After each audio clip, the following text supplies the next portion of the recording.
여러분 안녕하십니까. 손해보험 등록 자격시험 대비 7월 실전 문제풀이 과정 여러분과 함께 해보도록 하겠습니다.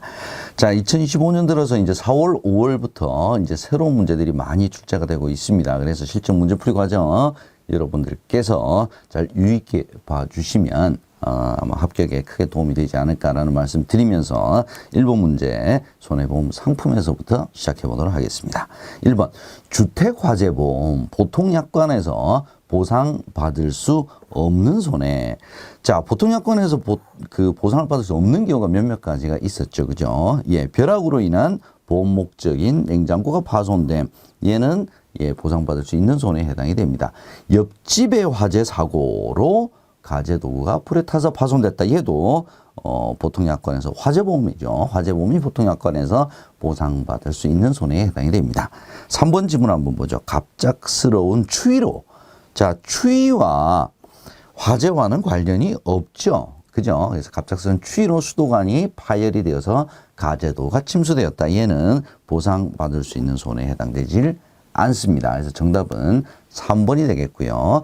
계약자에게 원한이 있는 자가 보험계약자의 주택의 방화, 얘도 화재에 해당이 되기 때문에 보상받을 수 있습니다. 문제 2번 보겠습니다. 재난배상책임보험에 대한 설명 중 틀린 것 한번 찾아보겠습니다. 1번 인명피해 발생 시 사망은 1인당 1억 5천만 원으로 여러분 기억을 해 두셔야 되겠습니다. 사람의 사망은 1인당 1억 5천만 원 한도. 재산피해 발생 시 1사고당 10억 원 기억해 두셔야 되고요. 화재 폭발 붕괴로 인한 타인의 신체 또는 재산 피해 보상합니다. 가입 대상, 얘도 시험 문제에 자주 출제가 되는 부분이죠. 15층 이하 임대아파트, 도서관, 주유소 등 20종 시설이 재난배상책임보험의 가입 대상에 해당이 되겠습니다. 그래서 정답은 1번이 틀린 내용이 되겠습니다. 3번 풍수의 보험, 풍수의 보험도 한 번씩 나오죠. 에 대한 설명으로 틀린 것 한번 찾아보겠습니다. 가입 대상, 주택, 온실, 상가, 공장. 시험 문제에 자주 지문으로 나오는 부분입니다. 기억해 두시고 틀린 거 없습니다. 2번 풍수해 보험법에 따라 태풍, 홍수, 지진 등의 피해를 보상하기 위해 정부 및 지자체가 보험료의 상당 부분이죠. 70% 이상을 지원해주는 정책성 보험이다. 얘도 지문으로 자주 출제가 되는 내용입니다. 3번 태풍, 홍수, 호우, 강풍, 해일, 대설, 지진을 포함합니다. 이런 거 담보하는 것이 바로 풍수의 보험이 되겠습니다. 1, 2, 3번 지문은 다 맞는 지문이네요. 그러면 이제 4번이 틀렸을 것 같은데 뭐가 틀렸을까요? 총 보험료의 70에서 92%를 정부 및 지자체가 지원한다. 얘까지는 뭐 비슷하게 좀 일맥상통한 부분이 있네요. 그죠? 자, 그런데 이 보험료 지원 수준을 소득 수준과 관계없이 지원 규모가 동일한 것이 아니죠. 소득 수준에 맞춰서에 따라서 지원 규모가 차이가 날 수 있고요. 또 지자체의 재정 상황에 따라서도 지원 규모가 차이가 날 수 있습니다. 그래서 틀린 정답은 4번이 되겠습니다. 문제 4번 보겠습니다. 동산종합보험의 가입 대상에 포함되는 거, 포함 안 되는 거. 자, 동산종합보험에 대한 문제 최근에 자주 눈에 띄입니다. 반드시 기억을 해 두시고요. 자, 특정 장소에 있지 않은 가재 포괄 계약이라야, 그죠? 그래야지 가입 대상에 해당이 되죠. 자동차, 선박, 항공기에 다 제외입니다. 자동차는 자동차 보험 들어가는 거고요. 3번 공장 내 장치된 리스업자의 리스시설. 얘는 가입 대상에 해당이 되는 항목이죠. 얘는 암기를 해 두셔야 됩니다. 4번 특정 구간 수송 중의 위험만을 대상으로 하는 동산. 얘는 가입 대상에 해당되질 않습니다. 정답은 3번입니다. 문제 5번 보겠습니다. 여행보험에서 보상하는 특별비용의 범위. 얘는 시험 문제 자주 출제가 되는 부분입니다. 얘도 기억을 해 두시고 얘는 거의 단답형에 가까우니까 뭡니까? 휴대폰 구입비용. 얘는 특별비용과는 전혀 상관이 없죠. 나머지를 암기하셔도 좋은데 이 휴대폰 구입 비용이 특별비용의 범위에 포함되지 않는다라고 하는 문제는 자주 출제가 되는 부분이니까 이 지문을 여러분께서 암기를 해 두시면 되겠습니다. 6번 문제 보겠습니다. 장기손해보험입니다. 장기손해보험의 특징 특징으로 틀린 것 한번 찾아보겠습니다. 보장성 보험과 저축성 보험으로 나뉜다. 오케이. 일단 일반 손해보험은 다 보장성이라고 봐야 되는데 저축 성격을 플러스하는 거. 이게 바로 장기 손해보험이다. 이렇게 보시면 되겠죠. 그래서 만기 환급금이 있는 거죠. 예, 특별계정에서 운영한다. 여러분 기억을 해 두시고요. 저축 기능의 위험 보장 기능을 추가한 보험이 아니죠. 반대가 돼야 되네. 그죠? 위험 보장 기능에 저축 기능을 추가한 보험이다. 라고 해야 맞는 내용이 되겠습니다. 3번, 4번은 어떤 지문입니까? 지급보험금이 보험가입 금액의 80% 미만인 경우, 얘가 자동보건제도죠. 80% 얘도 기억을 해 두시고요. 3개월 이상의 보험료를 미리 납부하는 경우, 선납이네요. 예, 보험료를 할인합니다. 어떤 이유로 기준으로 해서 예정 이율로 할인을 해서 할인을 해준다. 이런 뜻입니다. 정답은 2번입니다. 7번 문제 보겠습니다. 소멸시효 나왔네요. 그죠? 자, 소멸시효는 항상 이렇게 암기를 해 두시면 되겠죠. 보험 계약자가 가지는 청구권이냐, 아니면 보험 회사가 가지는 청구권이냐, 요거를 구별을 해 두시면 되겠죠. 보험회사가 가지는 청구권은 다 2년, 그죠? 보험 계약자가 가지는 청구권은 3년. 이렇게 여러분 기억을 해 두시면 되겠습니다. 문제 8번 보겠습니다.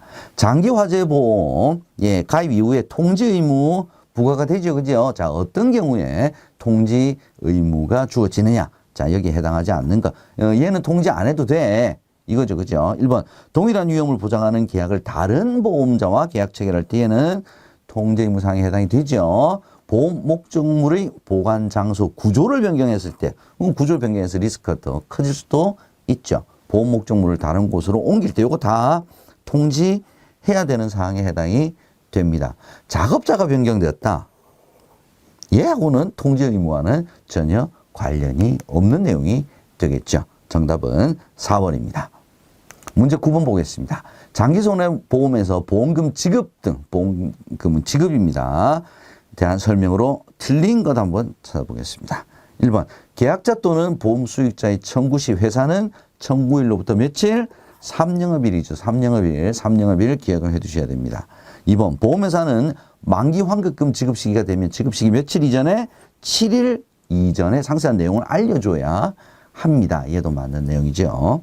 3번 보험금 지급을 위한 회사의 추가적인 조사 및 확인으로 인해서 지급기일이 초과된 지급기일 안에 지급을 해야 되는 지급기일이 초과될 경우에는 만약에 피보험자 또는 수익자의 청구가 있을 경우에는 회사는 미리 지급을 할 수 있는데 그걸 우리가 가지급 보험금이다 라고 이야기를 하는데 추정 보험금 전액을 가지급하는 것이 아니죠.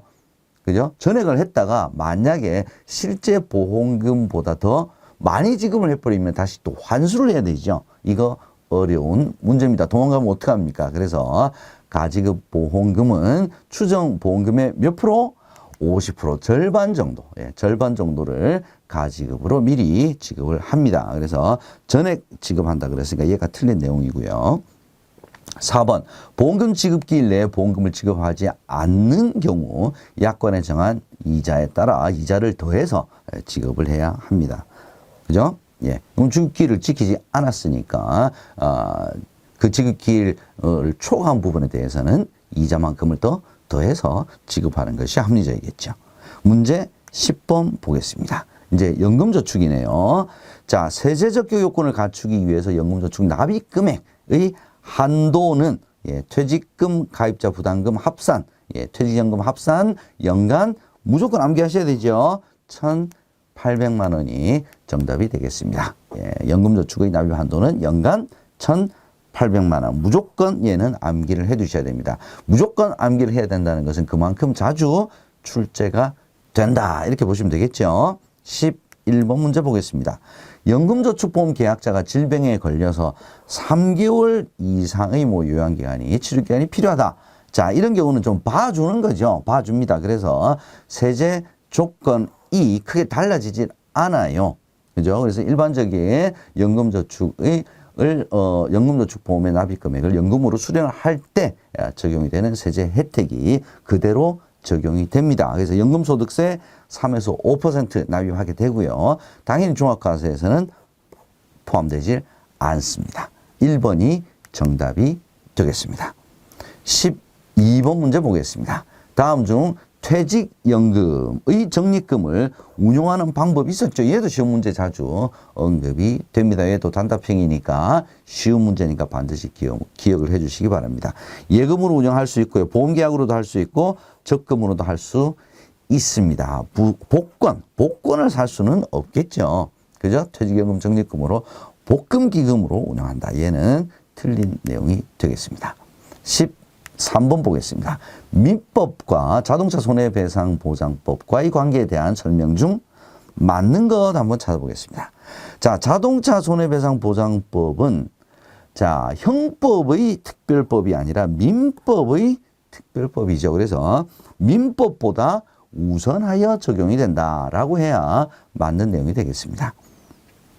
2번 자동차 손해배상보장법에서 법률상 입증 책임은 누가 지도록 되어 있습니까? 피해자가 아니라 가해자죠.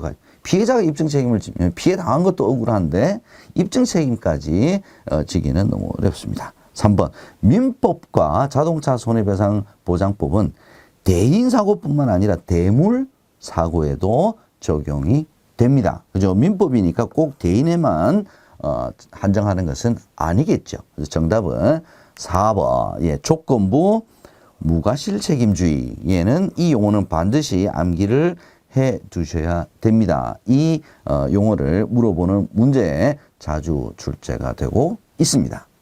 14번 보겠습니다.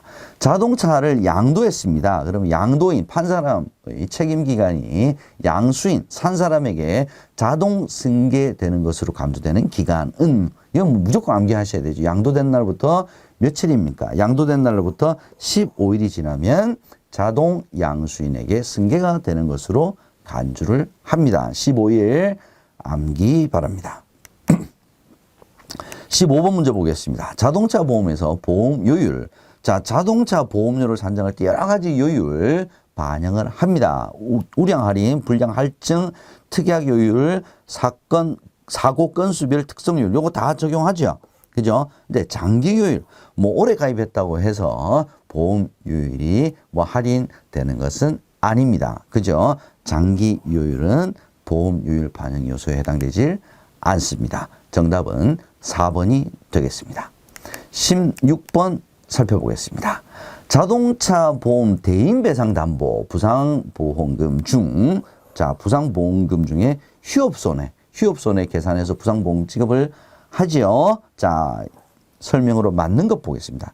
유아, 연소자, 학생 등 무직자는 근로자 최저임금 기준으로 합니까? 얘는 유아, 연소자, 학생, 무직자 등은 수입이 감소가 없는 것으로 보게 되죠.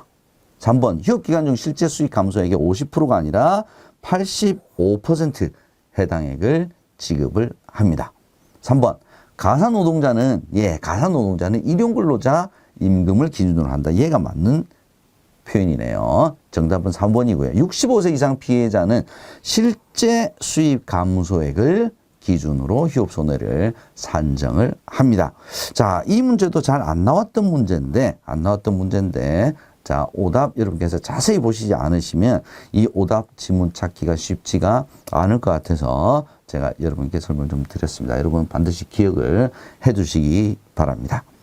자, 이번 시간 이제 마지막 손해보험 상품 문제 17번 문제 풀어보도록 하겠습니다.